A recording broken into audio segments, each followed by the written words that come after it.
अगर आपने हमारे YouTube चैनल को अब तक सब्सक्राइब नहीं किया है तो आपको यहाँ सब्सक्राइब बटन दिख रहा है, इस पर आप क्लिक कीजिए और हमें सब्सक्राइब कर लीजिए। और साथ ही साथ इसके सामने एक नोटिफिकेशन बेल आ रहा है, इसे भी आप इनेबल कर दीजिए ताकि आपको तुरंत नोटिफिकेशन मिले जब भी हम कोई नई वीडियो अपलोड करें। Recording by Planet music.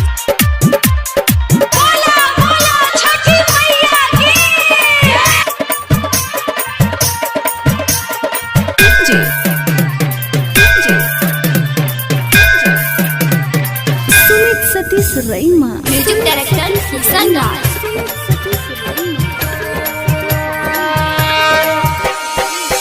हाथ जोड़ योग्य मैया तोरे दुआरिया गे नजरिया फेरना। हाथ जोड़ योग्य मैया तोरे दुआरिया गे नजरिया फेरना। अभे नजरिया फेरना हवे लैया रघ के बेरिया गे नजरिया फेरना। अभे लैया रघ के बेरिया गे नजरिया फेरना। Planet Music Darbhanga.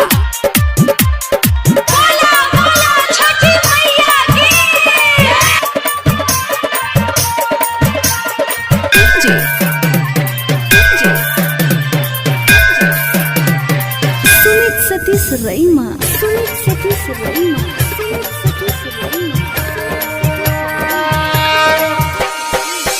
जोरे जोरे सुपवा गे मैया जोरे नारिया लबागे दुआरिया ले लियो ना। जोरे जोरे सुपवा गे मैया जोरे नारिया लबागे दुआरिया ले लियो ना। गे मैया जोर चढ़ लियो कोसिया गे दुआरिया लियो ना।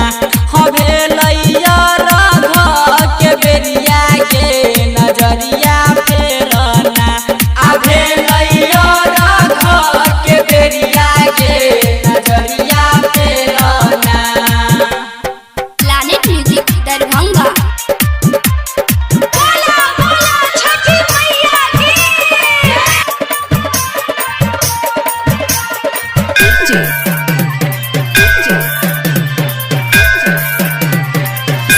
सतीश रईमा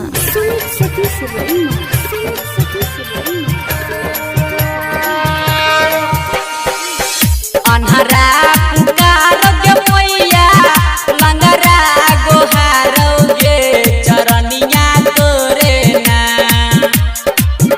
अन्हरा पुकार गे मैया लंगरा गोहार गे चरनिया तोरे ना। गे मैया रोबे छो बजनिया गे चरनिया तोरे ना। हवे लैया रघ के बेरिया गे नजरिया फेरना। अभे लैया रघ के बेरिया गे नजरिया फेरना। Planet Music Darbhanga.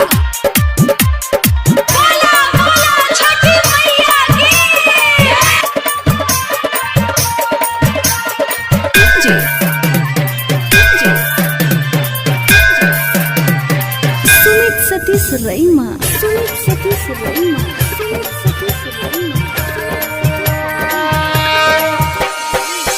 कहै छौ राइटर सोना ए बही तू कहिया गे हमारा नगरिया ना। कहै छौ किशन सुमन ए बही तू कहिया गे हमारा नगरिया ना। रमन जी यादव गावे भजनिया गे नजरिया फेर